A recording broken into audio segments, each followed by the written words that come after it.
السلام علیکم ورحمۃ اللہ وبرکاتہ۔ اعوذ باللہ من الشیطان الرجیم، بسم اللہ الرحمن الرحیم۔ کذبت ثمود بطغواها اذ انبعث اشقاها فقال لهم رسول اللہ ناقۃ اللہ وسقیاها فکذبوه فعقروها فدمدم علیہم ربهم بذنبهم فسواها ولا یخاف عقباها۔ صدق اللہ العلی العظیم۔ رب اشرح لی صدری ویسر لی امری واحلل عقدۃ من لسانی یفقہوا قولی۔ ثمود نے اپنی سرکشی کی بنا پر جھٹلایا۔ جب اس قوم کا سب سے زیادہ شقی آدمی بپھر کر اٹھا تو اللہ کے رسول نے ان لوگوں سے کہا کہ خبردار، اللہ کی اونٹنی کو یعنی ہاتھ نہ لگانا اور اس کے پانی پینے میں رکاوٹ نہ ہونا، مگر انہوں نے اس کی بات کو جھوٹا قرار دیا اور اونٹنی کو مار ڈالا۔ آخرکار ان کے گناہ کی پاداش میں ان کے رب نے ان پر ایسی آفت توڑی کہ ایک ساتھ سب کو پیوند خاک کر دیا، اور اسے یعنی اپنے اس فعل کے کسی برے نتیجہ کا کوئی خوف نہیں ہے۔ سورہ الشمس کی تفسیر کا سلسلہ الحمدللہ جاری ہے۔ آیت نمبر 11 سے اختتامی آیت نمبر 15 تک کی تلاوت اور اس کی ترجمانی ابھی ہم نے سماعت فرمائی۔ سورہ الشمس کا جیسا پس منظر ہمارے گزشتہ مطالعے میں آ چکا ہے، اس کے مضامین 2 حصوں پر مشتمل ہے۔ پہلے حصے سورت کے آغاز سے شروع ہو کر آیت نمبر 10 تک ختم ہوتا اور دوسرا حصہ آیت 11 سے آخر تک۔ پہلے حصے میں 3 باتیں سمجھائی گئی۔ ایک یہ کہ جس طرح سورج اور چاند، دن اور رات، زمین اور آسمان ایک دوسرے سے مختلف اور اپنے آثار نتائج کے متضاد ہیں، اپوزٹ ہیں، اسی طرح نیکی اور بدی بھی ایک دوسرے سے مختلف اور اپنے آثار اور نتائج میں متضاد ہیں، ڈفرینٹ ہیں۔ یہ دونوں اپنی شکل میں یکساں ہیں اور نہ ان کے نتائج یکساں ہو سکتے ہیں۔ دوسری یہ کہ اللہ تعالیٰ نے نفس انسانی کو جسم، حواس اور ذہن کی قوتیں دے کر دنیا میں بالکل بے خبر نہیں چھوڑ دیا، بلکہ ایک فطری الہام کے ذریعے سے اس کے لاشعور میں نیکی اور بدی کا فرق، بھلے اور برے کا امتیاز، خیر کے خیر، شر کے شر کا احساس اس کے اندر اتار دیا۔ تیسرے یہ کہ انسان کے مستقبل کا انحصار اس پر ہے کہ اس کے اندر تمیز، ارادے، فیصلے کی جو قوتیں اللہ نے رکھ دی، ان کو استعمال کر کے اپنے نفس کے اچھے اور برے رجحانات میں سے کس کو ابھارتا ہے اور کس کو دباتا ہے۔ اچھے رجحانات کو ابھارے اور برے رجحانات سے اپنے نفس کو پاک کرے تو فلاح پائے گا، اور اس کے برعکس اگر وہ نفس کی اچھائی کو دبائے اور برائی کو ابھارے تو وہ نامراد ہو گیا۔ پھر قوم دوسرے حصے میں قوم ثمود کی تاریخی نظیر کو پیش کرتے ہوئے رسالت کی اہمیت سمجھائی گئی۔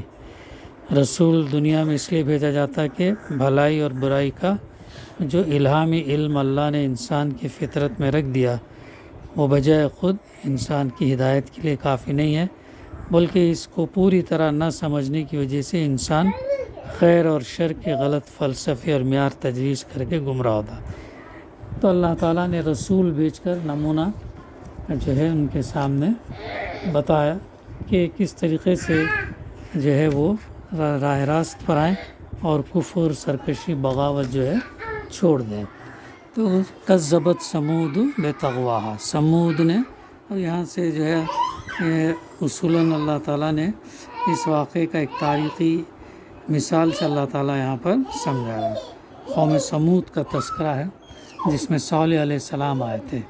تو اس قوم ثمود نے اپنی سرکشی کی بنا پر جھٹلایا، یعنی حضرت صالح علیہ السلام کی نبوت کو انہوں نے جھٹلا دیا جو ان کی ہدایت کے لیے بھیجے گئے تھے، اور اس جھٹلانے کی وجہ ان کی یہ سرکشی تھی کہ وہ اس فجور کو چھوڑنے کے لیے تیار نہ تھے، یعنی وہ برائی کو یا اپنے نفس کو دبانے کے لیے تیار نہیں تھے جس میں وہ مبتلا ہو چکے تھے، اور اس تقوی کو قبول کرنا انہیں گوارا نہ تھا، جس کی طرف حضرت صالح علیہ السلام انہیں دعوت دے رہے تھے۔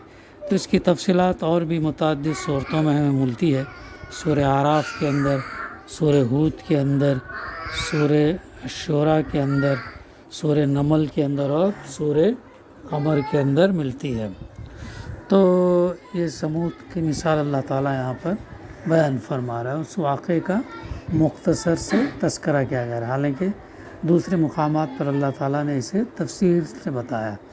جب اس قوم کا سب سے زیادہ شقی آدمی بھپر کر اٹھا، طاقتور پہلوان جب بھپر کر اٹھا، تو اللہ کے رسول نے ان لوگوں سے کہا کہ خبردار، کیونکہ وہ اونٹنی ایک معجزے کا مطالبہ یہ لوگ کرتے تھے، تو اس معجزے کے مطالبے کے لیے اللہ تعالیٰ نے ایک اونٹنی کو بھیجا اس شرط کے ساتھ کہ وہ کنویں کا جو پانی ایک دن پیے گی اور ایک دن جو ہے قوم اسے استعمال کرے گی۔ یہ ان کو اطاعت کرنا تھا، اس کی فرما برداری، اس حکم کی تعمیل کرنا تھا۔ تو کچھ دن کیے لوگوں نے، لیکن پھر بعد میں انہی کی قوم میں سے ایک شخص اٹھا جو طاقتور تھا، اور جو ہے اس نے پھر بعد میں اللہ کی اونٹنی کو ہاتھ نہ لگانا اس حکم تھا، اور اس کے پانی پینے سے منع کیا گیا تھا۔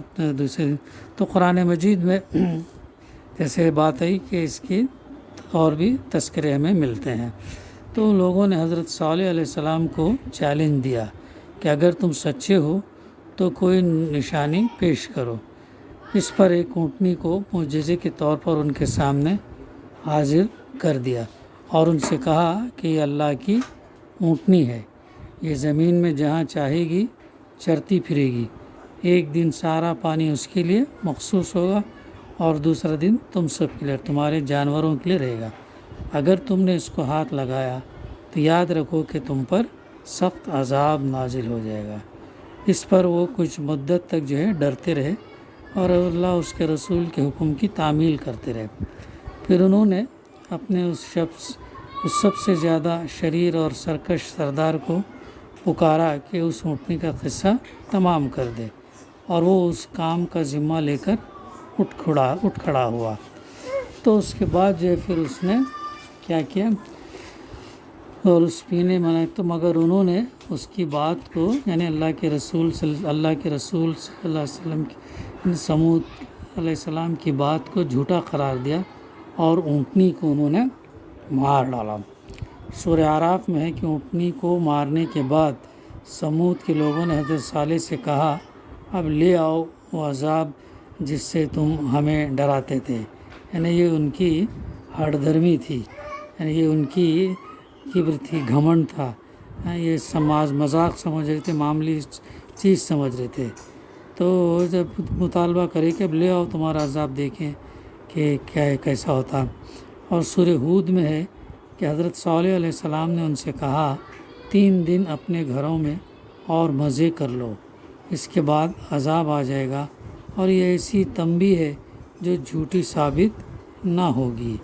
یہ جو ہے صالح علیہ السلام نے اس قوم سے کہا کہ وہ جب اونٹنی کو مار ڈالا اور مطالبہ کیا کہ لے آؤ عذاب جب دیکھیں گے، تو پھر فَدَمْدَمَ عَلَيْهِمْ رَبُّهُمْ بِذَنبِهِمْ فَسَوَّاهَا، آخر کار ان کے گناہ کی پاداش میں ان کے رب نے ان پر ایسی آفت توڑی کہ ایک ساتھ سب کو پیوند خاک کر دیا، ایسی آفت توڑی کہ ایک ساتھ سب کو پیوند خاک کر دیا، اور اسے اپنے اس فعل کے کسی برے نتیجے کا کوئی خوف نہیں ہے۔ یعنی اللہ دنیا کے بادشاہوں اور یہاں کے حکومتوں کے فرما رواؤں کی طرح نہیں کہ کسی قوم کے خلاف کوئی قدم اٹھانے کی وقت یہ سوچنے پر مجبور ہوتے ہیں کہ اس اقدام کے نتائج کیا ہوں گے۔ اس کا اقتدار سب سے بالاتر ہے، اسے اس امر کا کوئی اندیشہ نہیں تھا کہ سمود کے حامی کو ایسی طاقت ہے جو اس سے بدلہ لینے کے لیے آئے گی۔ تو پھر 3 دن کا پھر ان کے اوپر جو ہے ان کو مہلت دی گئی، پھر ان کے اوپر ایسی آفت توڑی کہ ایک ساتھ سب کے سب جو ہے پیوندے خاک کر دیے، اور اسے یعنی اپنے اس فعل کے کسی برے نتیجے کا جو ہے ان کو خوف نہیں ہوا، تو یعنی وہ نیڈر ہو گئے تھے، بے حس ہو گئے تھے، یعنی اللہ کے اس معجزے کو دیکھنے کے بعد بھی وہ نافرمانی پر اترتے تھے۔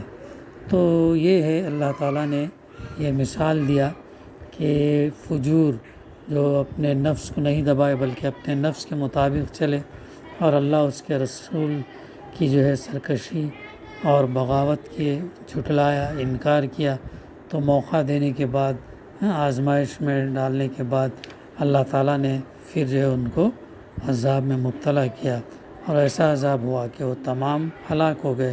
اور صالح علیہ السلام اور ان پر جو لوگ ایمان لائے تھے تو اللہ تعالیٰ نے ان کو بچا لیا۔ تو اسی کے ساتھ سورہ الشمس کی تفسیر کا سلسلہ ختم ہوتا ہے۔ انشاءاللہ آئندہ ہم جو ہے اگلی صورت لیں گے۔ دعا ہے کہ اللہ سبحانہ و تعالیٰ ہمیں کہنے سننے سے زیادہ عمل کرنے کی توفیق عطا فرمائے۔ ربنا تقبل منا انک انت السمیع العلیم وتب علینا انک انت التواب الرحیم۔ صلی اللہ تعالیٰ علی خیر خلقہ وعلی آلہ وصحبہ اجمعین۔ الحمد للہ رب العالمین۔